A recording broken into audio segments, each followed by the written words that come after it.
السلام عليكم ورحمة الله وبركاته. مرحبا بكم في هذا الفيديو الذي سوف نتحدث عن اللاعب دافيدز، واحدا من أكثر اللاعبين إثارة للجدل في عالم كرة القدم، فقد استطاع أن يلفت الأنظار بمهارته المميزة وأدائه العالي على الملعب، وكان يثير الجدل باللعب بنظاراته في الملعب مما يجعله مثيرا للجدل.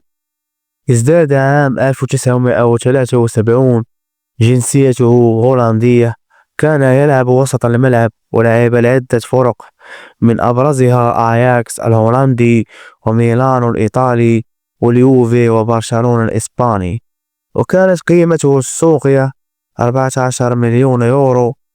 وكان مثيرا للجدل باللعب بالنظارات كأول لاعب كان يلعب بالنظارات